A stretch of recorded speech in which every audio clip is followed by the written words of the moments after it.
Should I be just making YouTube content and just making podcast content? Are they separate or are they the same? I don't want to be alarmist or, have people think about this differently, but I actually believe YouTube is the most important platform for podcasters from now on. It's interesting that you say YouTube is more important and YouTube podcast. Is the YouTube content strategy able to incorporate podcast? And if so, does it have to be two people in the same room? I think people are confusing being in the same room versus making great content.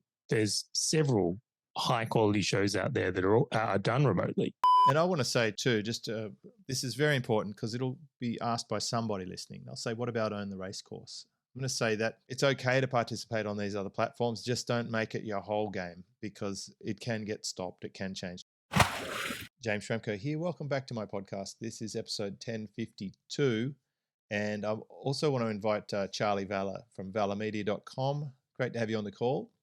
Thanks for having me, James. It's nice to be back. I've got a lot on my mind lately, Charley, and I couldn't think of anyone who I'd rather talk to about this than you because it's right in your wheelhouse. You've been known, especially in our past episodes, as being aficionado, passionate about video, podcasts, etc. We've talked before about how I've upgraded my camera, my microphone, my sound recording desk because of insights from you. One of the reasons I put my videos natively on other platforms is because you said, why don't you put those videos on the platforms, etc. So you've been right there, sort of at the wheelhouse with me, steering this big ship, the JamesSchramko.com podcast, which was formerly Superfast Business, formerly Internet Marketing Speed, and maybe I've missed a couple on the way through. But anyway, what's on my mind at the moment is I'm seeing some of the big podcasts. We think of the most famous ones, like, of course, Joe Rogan, and then all the other ones that Chris, whatever his name is, Williams, is it? Chris Williamson? Absolutely. Diary of a CEO, all these other ones. I'm not sure. I'm not completely clear on where the best place to publish these is or which platform to make the priority. Because what I am seeing, especially through the clients that I work with, is YouTube is huge. I'll just say that right there. YouTube is massive. Because it's such a search engine, it seems to be making the content live a long time. It's searchable.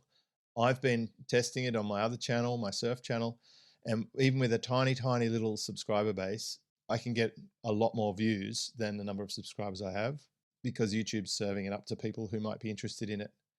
And it's been really encouraging.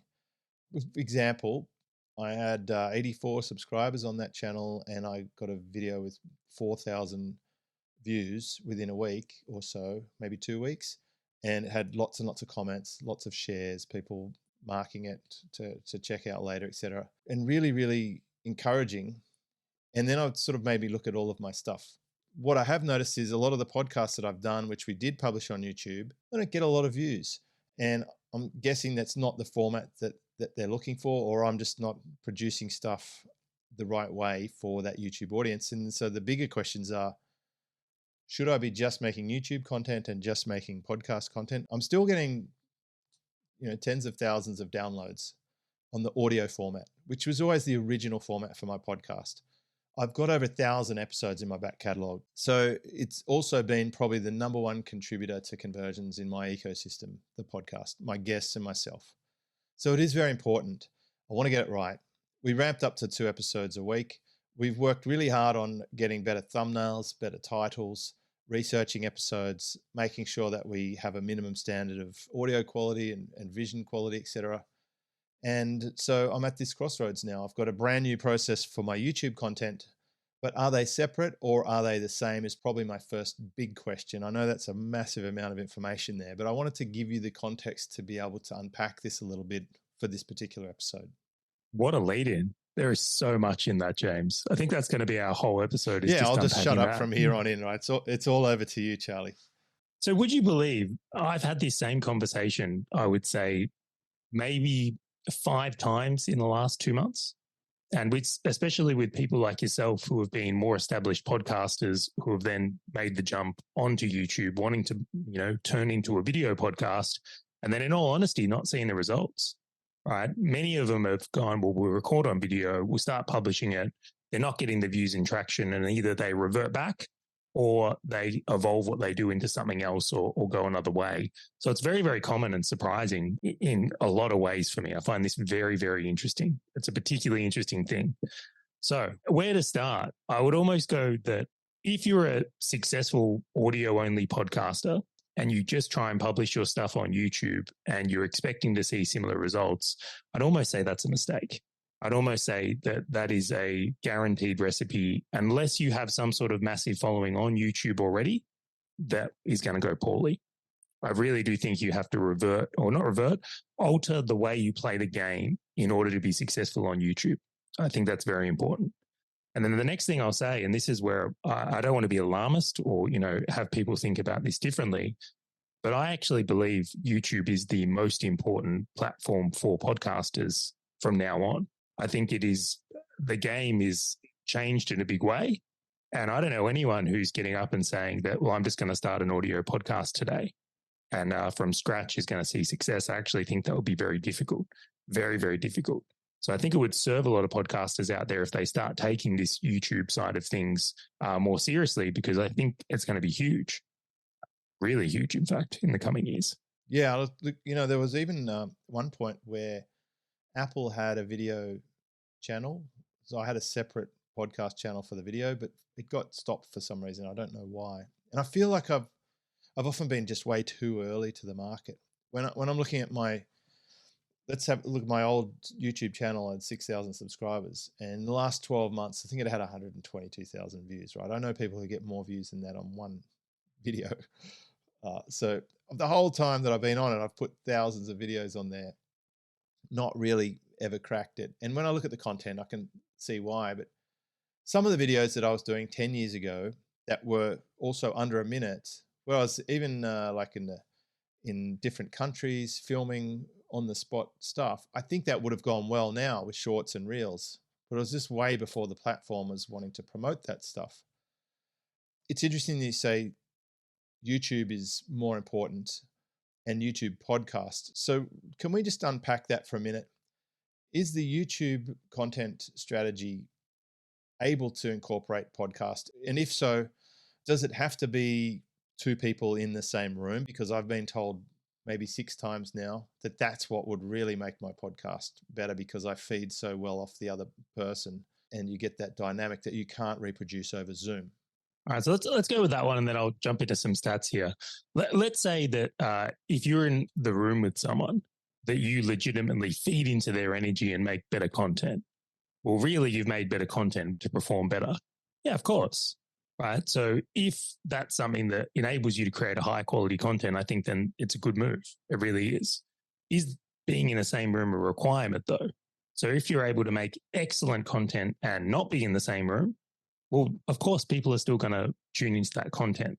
So I don't think the in-room thing is a requirement. I think people are confusing being in the same room versus making great content. So at the end of the day, the quality of the content, and I mean that from like the actual content itself, not the camera used or the microphone, is probably one of the most important things in a podcast being successful. Whatever you need to do to make your best content, you should do. Now, I realize some people maybe live remotely or have lifestyle factors or whatever it is that doesn't incorporate that.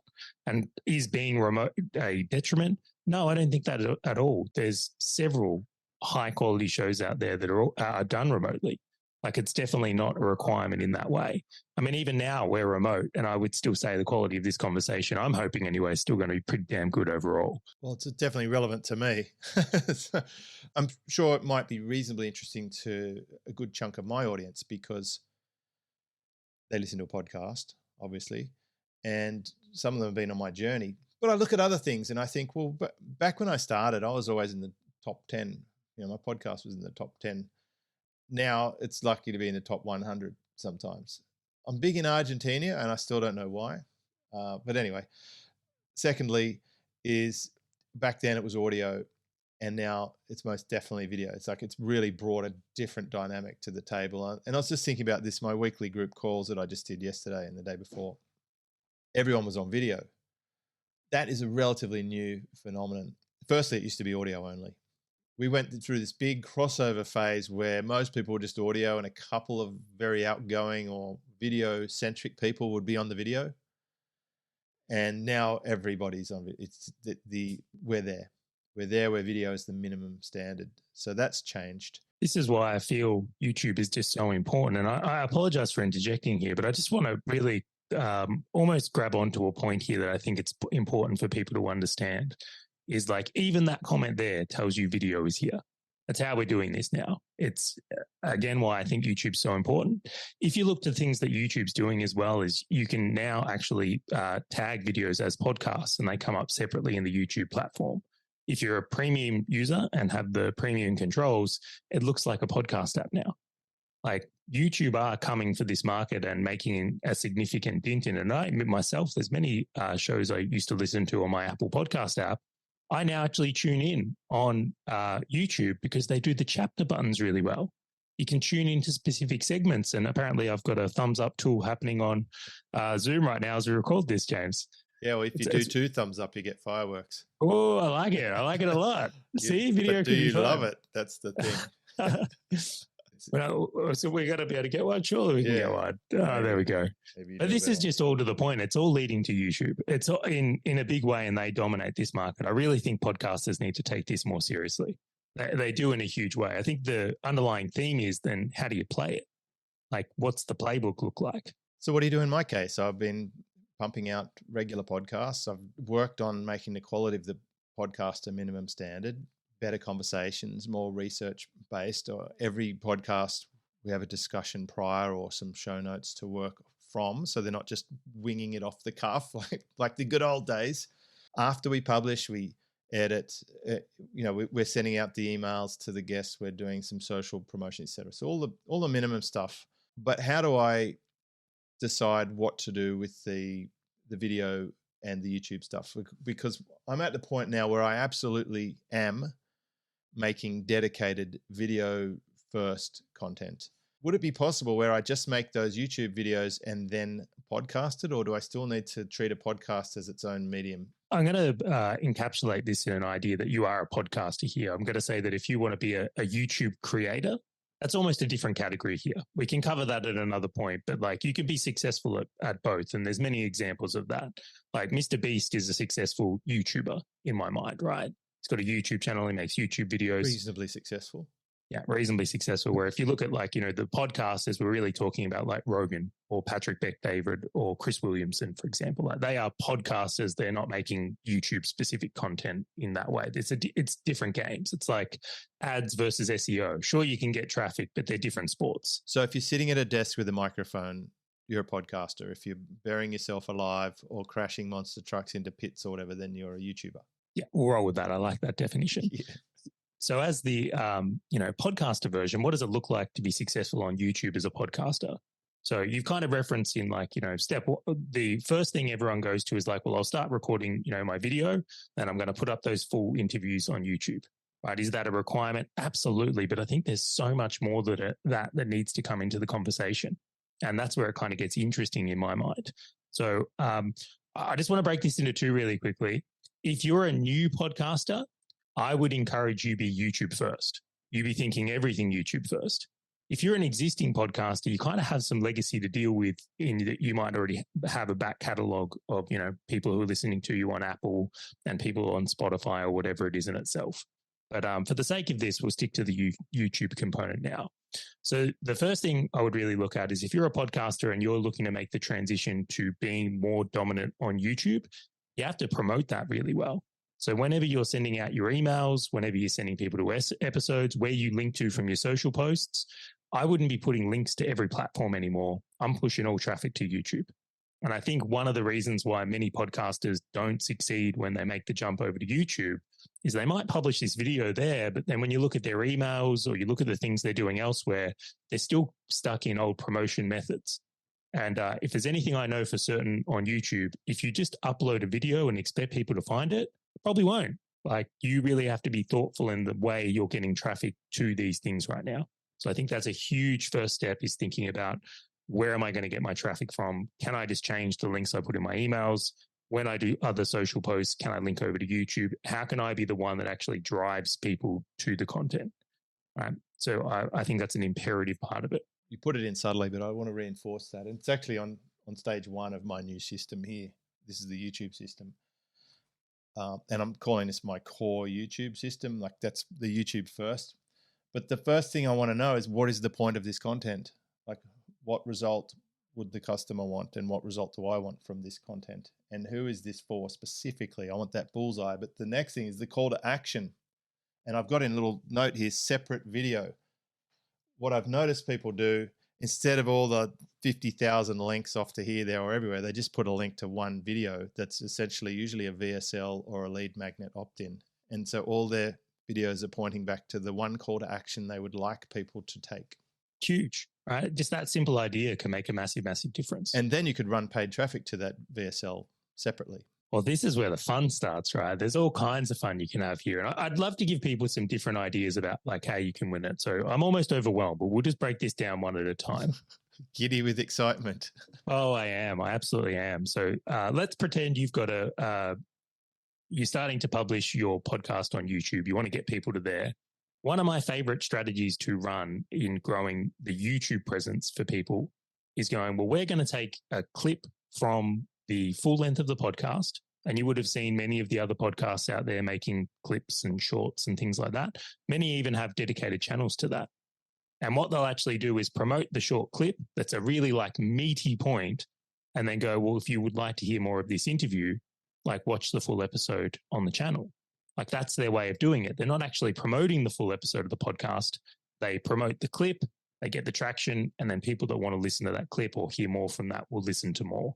So I think that's a really powerful idea.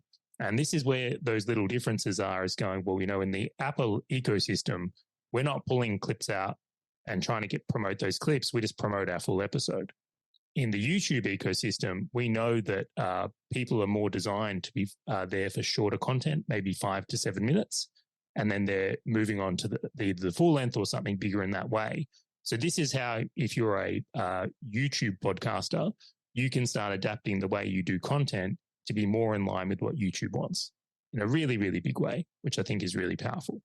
So if you were going to use an ad strategy here, pulling a short clip, you run ads to the clip then can take people to the full length, I think is a very viable way to do it. I'm doing some of that right now with great success. I'll put a little difference on it though. So that's like a paid traffic approach. Another one I really love is that if you're going to be, actually I'll frame this the right way, like many podcasters in the way they do like research for episodes right now might be on like a guest they want to get. Right? So they really just like are interviewing people and then making content on that. Where I think if you're going to go into this YouTube landscape, one of the most powerful ideas you can do is like, well, what are people searching for? Can I make content based on what people are searching for? And I'll give a shout out to, there's a podcast out there called Mind Pump. And I think they do an excellent job of this, is where they essentially do podcast episodes that are Q&As, but all those Q&As, which is, questions and answers, are actually search terms people are looking for on YouTube. So a difference you might make to your podcast if you want to be successful on YouTube is like once a month, could you do a Q&A episode, which are for search terms that people are actually searching for on YouTube? So what a difference it could make if you want to do well more organically is that if you were being found for things that people are actually intentfully looking for. So I think that's a really powerful idea in itself. Now, a little, how can I put it, a thing I love doing. Let's pretend we were going to make a Q&A episode on, how to gain muscle and lose fat at the same time, because I'm sure people are searching for that on YouTube. You can kind of do this really cool thing as well, where you could actually use ads to buy that keyword placement, also appear there organically. And then now you've got a really powerful way of getting traffic to your YouTube channel from within the YouTube platform, which I think is really powerful. I just want to loop back to one of my earlier ideas here is like, if you're going to pull out a short clip and maybe use it on Facebook and run a Facebook ad to grow your YouTube channel, that can work really well. I've had a lot of success with that, but more and more I'm leaning into using YouTube ads to grow a YouTube platform organically within some of the mechanisms I just mentioned there, like keywords, which I think is an incredibly powerful idea.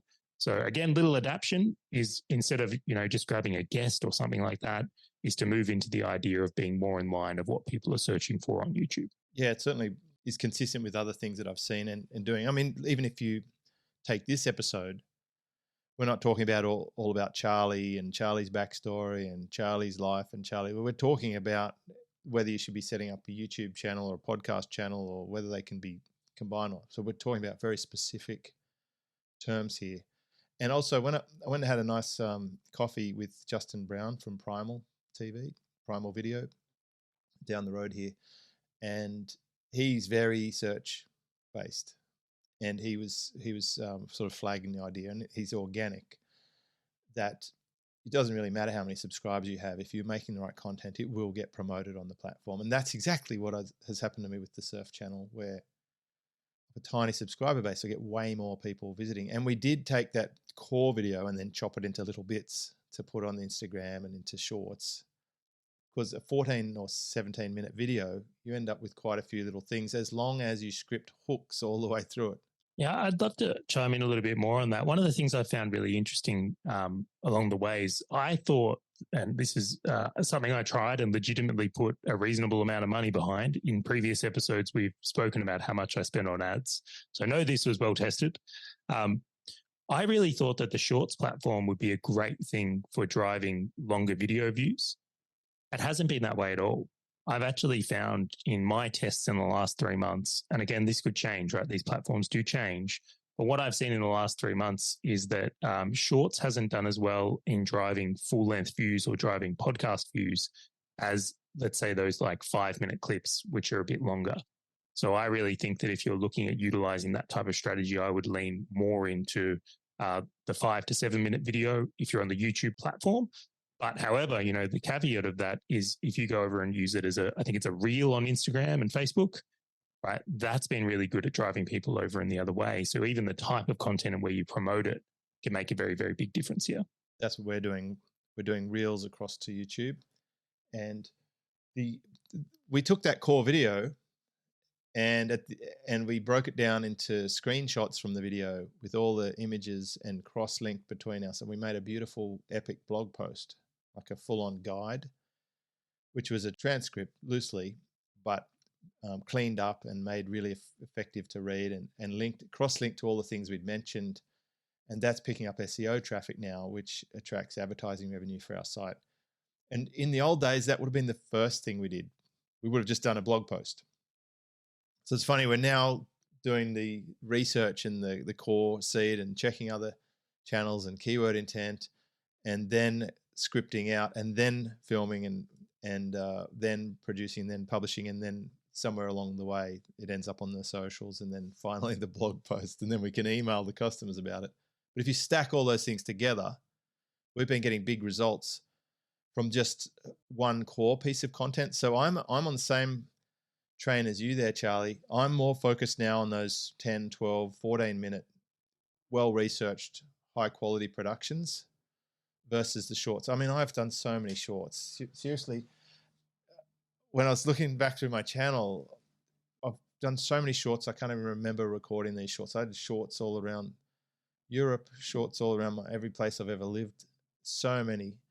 Probably the bulk of them didn't even have a hook, which is a huge, massive, silly mistake that I'm learning now. But it's almost like there's been such inflation. And I will say people like Hormozy have definitely contributed to this, because they've just waltzed in and flooded the market with high quality and high quantity, and just completely shifted the paradigm. It's made everybody question how they're doing things, especially course sellers right through to content creators. But I'm certain about one thing. Next year, 2024, has to be more strategic than it's ever been before for me. And I have a good solid base, and I'm always learning. And that's why I wanted to get you on here to find out, what would you do in my position, with a blank canvas? What's your prescription for me? Oh, I love that as a question. Can I throw in a couple of things, because I'm excited? I really am. Sure. A quick thesis on the shorts thing. I think that for a lot of people, when they're in shorts, it's a bit of mindless scrolling. There's not a lot of intent behind it. And if you think about someone who's in that frame, it's like not as powerful as someone who's actually searching for something on YouTube or is being intentful with their feed or what they curate. So I think you want to play over that side more than the shorts. And I know there's a lot of people out there getting views on shorts like Harmozy, as you mentioned here, but I suspect that's for a different caliber, as your point. They're geared up pretty heavily in resources, where if you have lesser resources, you want to be going strategic and the most effective, to your point here, which I think is there. Well, I think even in my case, I have resources, but I've probably sold hundreds of thousands, maybe even $1 million worth off the shorts I've done over the years. So I don't want to dismiss it as being useless, but I feel like the game has shifted. I feel like whatever advantage I had for being early and consistent is now sort of been equalized. I'm way more interested in the longer form content because I feel like there's a bigger barrier to entry and there's more effort involved, and it's going to weed out the competition significantly. Oh, I agree with that so much. Can I share one more growth strategy before we get into your blank canvas? You're here to share. Go for it. Oh, this one's been really successful as well. And I look at it and go, and I'll tell the niche and everything on this one. So we do a lot of work in we'll call it the property space in Australia. And one of the things that big topic on YouTube, there's a lot of what are they called? Finfluencers in this area. There's a lot of people in property, and it's so it's a really good marketplace on YouTube for them. However, one of the most effective paths for them growing their YouTube channel is actually they'll run ads on Facebook, and maybe it's a guide on how to buy your first 3 properties, or maybe it's the next hotspot locations. They'll get the name, email, and phone number of people that want that resource. And then they've actually got podcast episodes on their YouTube channel that support it. So you've just downloaded this guide on how to buy your first 3 properties. And then you go over to YouTube and you can watch a case study on how someone did it. Or if you've just got this, these are the top 5 locations we think are going to perform in 2024. Well, we've actually done a deep dive, which takes you through that data and shows you some cool stuff. So I'm a really big fan of linking lead magnets up to YouTube videos. I think it's a killer strategy for growth. And then the added bonus of that is that you've got them on your email list to promote new and upcoming more YouTube videos, which I think is massive. And I will touch on this as well, because there's a part of it I'm kind of missing in the conversation here, which I think is very relevant. Every strategy I've mentioned so far, whether that's taking the clip, whether it's the lead magnet strategy, any of them, are really centered around the way of how do you get that person to their first video with you on YouTube? What it neglects to talk about is the idea of once you watch someone's video on YouTube, what happens? Do you ever at all see another video from that person in your feed, James? Well, I mean, you go to the next one, next, Hugely so. And this is why I would really want to encapsulate here is that in what you're doing with your YouTube channel, you want to be thinking about, well, how am I initially getting people to a video so then they can engage? That's your part one. But then the second part of that is how am I actually getting them to consume future videos on the platform as well? So that's your part two in thinking about how you successfully do it. So again, and it's there's many people where I've watched a video of theirs, then I've seen more relevant videos, then I've clicked on more things. And then before you know it, I'm a subscriber and follow their channel. Because that's the game. I'm finding there's a bit of that SEO thing. As I'm doing a surfboard review, if I've done a different video on the same surfboard or whatever, then we can embed it. We did a review on this board here, and it's the SEO chain linking up all the videos. Absolutely. Should we get to your blank canvas thing? We shall. I just want to say one other little benefit of putting YouTube videos in your email sequence is they'll probably play in Gmail right there in the ecosystem. Honestly, the more we talk about this, and some of these points I didn't even think would come up in this episode, there's just so many little games you can play and different ways to do it. But it's a fascinating space. It's not just this is the way and there's one path. Honestly, it's like cooking, right? It's there's so many different cuisines and styles you can play with and be incredibly successful. And I want to say too, this is very important because it'll be asked by somebody listening. They'll say, what about Own the Race Course? I'm going to say that compared to when I started around in 2006 to now, it's really worth sending your racehorse off to other people's race courses to win some prize money. Of course, you want them on your email list. Of course, you want their telephone number or their address. That will happen, but lean into these platforms. What we've talked about in this episode, just to recap, is if you put your VSL or your piece of content or your lead magnet sales thing on their platform, they're more likely to send people to it from their platform to their platform. The same, you send a video in their platform, they'll let you play it in their platform. So it's okay to participate on these other platforms. Just don't make it your whole game, because it can get stopped. It can change. Charley even said that they keep changing things. Things are up, things are down. So use these platforms. What I'm talking about is how to most effectively leverage other platforms to bring people into my ecosystem. What I really want is a recurring subscription client. That's what I want. To get that, I need to engage in their platforms the way that they like people to play, which I've always done for SEO with my own site, engage in a way that Google likes to promote my site. So over to you, Charley, for this blank canvas lay down, where to go from here. All right. So if I got control of your podcast, and maybe some of these things will come true now that we're putting it out there. First thing I would change if I was you, James, is going, okay, well, you're doing 2 episodes essentially a week at the moment, and they're more podcast style episodes. I would change that right away to keep one more what you have been doing. Like, you're an excellent interviewer. I love listening to your podcast because it's like, I know I'm going to get something unique. You're not going to give the softball questions. It's always going to be good on that regard. And then the second thing a week is I'm shifting away from that and I'm doing something that's YouTube first. That is in place. It's been in place for about 3 weeks. We've been doing 1 episode a week for a while. In fact, the previous episodes from this, they've come out each week. So tick for that one. I totally agree. Feature core YouTube video and podcast. Even doing this episode, while I'm in the midst of this curious retrospective and innovative look at my business, I like doing these conversations. I don't want to stop doing that. So I'm not going to stop my podcast, but I would like to do 1 a week instead of 2 a week. So that's a big tick. Well, this is the thing I would like to remind podcasters of. People still love a good interview. Yeah. It's just that we have to think about how we're bringing this all together here. So you can look at Patrick Bet-David, Mind Pumps, Diary of a CEO, Chris Williamson. They're all still doing massive interviews. They get massive amounts of views. It's just that they've built out this whole other path that the audio podcasters are not. And that's really where we're looking to get the uptake or the change or reallocation of resources. I think is a good way to think about it. Now, second thing I would do, and I don't know how, I don't know if you're going to like this one. We'll find out. Amenable.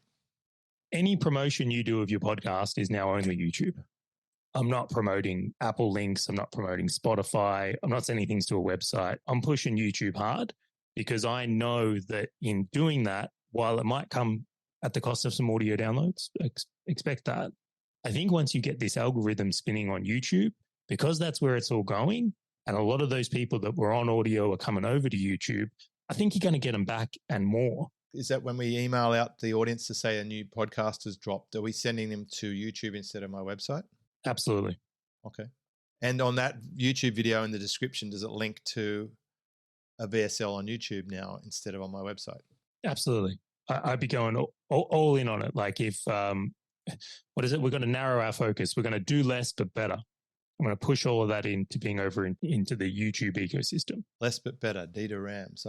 That's my working motto right now. So I'm okay with that. I think we can try that. Yep. Thirdly, I really believe you are the king of memberships. I think that's like a specialty area of your business, James. Like, you've done phenomenally well with that.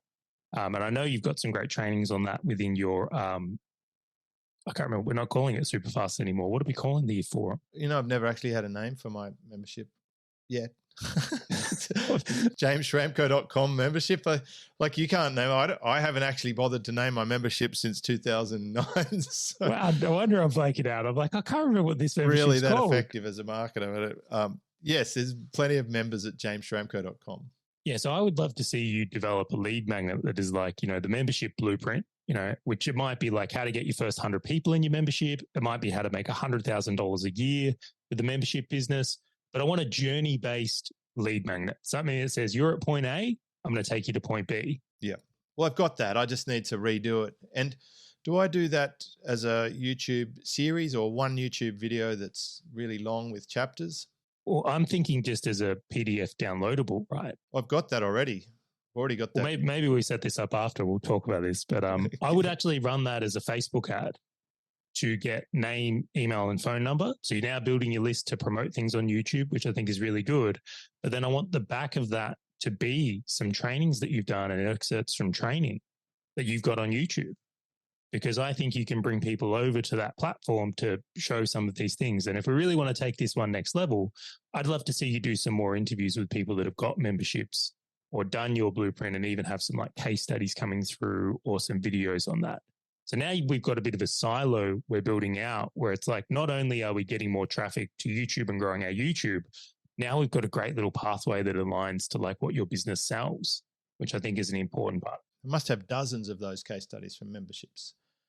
As I delete old episodes or at least no index, no follow old posts from the back catalogue, those would be the ones that stay, providing more focus and a better silo. Would that be something that's considered? Yes, in summary, I think is the most direct way to answer that. A lot of people get caught up in the game of getting views on YouTube, I will say. It's never, I mean, obviously I notice that I don't get many, right? Clearly. But I still somehow manage to scrape together a reasonable living with the ones that I do get, because I think I have a very high buyer intent. I feel like they really resonate with me. And I think everything you've just said here fully aligns with the two things, actually. One is mentorship, because I'm able to help business owners. But the second thing is, I'm sure John Lint would be delighted that I'll have an absolute fantastic frontline walking through into KLEQ.com, which is my, it's a top partnership that I have, and an amazing platform that I run my website on. And I want to do things relating to memberships. And so focusing more on that makes a lot of sense. Yeah. And then, so my next little strategy for you is, I suspect, and I won't even bring this up in live time, which is dangerous. If we get on YouTube right now, I'll bet there's people searching for membership related things. So it's like, I'm just going to put in membership business as my, or membership business model. Oh, I love that one, because I think you've even got some great things on the membership business model. So I've just put that in there, and it's like the first video that's come up is subscription business model, and it's had 148,000 views in the last 4 years. If that was me, I'm buying that placement. I want, every time someone searches something membership related, I want to buy that keyword, and then I want to be in the feed for that keyword. Like, that's where I'm going to put, I think it's known as an in-feed ad now. And then I'm going to link up to your video that's on membership. And again, you could do a podcast interview that you've done on memberships that you want to link up to here. I want to make sure that we align to the topic here of like, how do we make this friendly for podcasts? Well, that's where you make the content specific. But now we've got a second place we can get a ton of growth from. So I've got the blueprint to build your list as a Facebook ad, or a meta ad, we'll call it these days. I've got keywords I'm going to go after in the YouTube platform itself. I'm going to be directing a lot of content to membership related stuff. But again, James, you could pick out some other silos here if you wanted to go after them. Am I doing a bunch of 10 or 12 minute videos on single topics, or am I doing a masterclass of membership for YouTube organic that we can then buy ads to? Yeah, so this is where the opportunity is like, you could start building this out, and maybe you do one video a month on memberships. Maybe you have someone on for an interview for memberships. Maybe you do a new case study every now and again as more people are becoming successful. I think this is something where it's like you can continually keep adding to it. If you wanted to do I remember this is like where people used to do like, the ultimate blog post. You could do like the ultimate video on memberships, and that's like your one core that you could keep sending people to. I really think when someone's in this system is like the ongoing and updates that come with this. So how do we know next year is like, your 2024 guide to building a membership business? I suspect that will do well, especially if we're talking about the things that have changed since you last did that type of training. Epic. Well, I've got a back of an envelope here full of notes. So I've got it, but we're already back to one a week. We will focus on YouTube. I think we'll do that call to action and see what happens. I will work on my VSL or lead magnet or whatever call to action leads people into that membership thing. And I'll start creating membership specific content. So Charley, how do we get help from you, by the way? You seem quite knowledgeable on all this video podcasting stuff and running paid traffic. Best way to contact? Well, fortunately enough, I do a review. So how lucky and well positioned. Well, I've enjoyed mine today. Thank you. I'll put myself out there. It's part of what I agreed to earlier in the series. to be more vulnerable. I'm sharing what's on my mind openly now with the audience, so you can see that even I don't know every single step all the time. There's some uncertainty, but that's what I've been thinking about lately, and I've really enjoyed today's conversation. How do we get help from you if we're in a similar situation? Appreciate that, James. So head on over to ValherMedia. That's ValherMedia.com/review. And you'll put in some details there. It goes directly to me, like it hits my inbox. And then I'll respond, and then we can potentially look at setting up a time to review what you're doing. If you're a podcaster and you haven't begun to make some of these changes, it is definitely time. You are missing the boat in a big way. Huge opportunity. And even for those that are doing YouTube, there's so many amazing strategies when it comes to growth. There really, really is. Epic. There we go. This is episode 1052. Charley Valher, ValherMedia.com. Awesome. I'll give you an update, Charley, on our next discussion, and we'll cover a few more topics. I've got a few other ideas I'd like to discuss with you. This is James Schramko.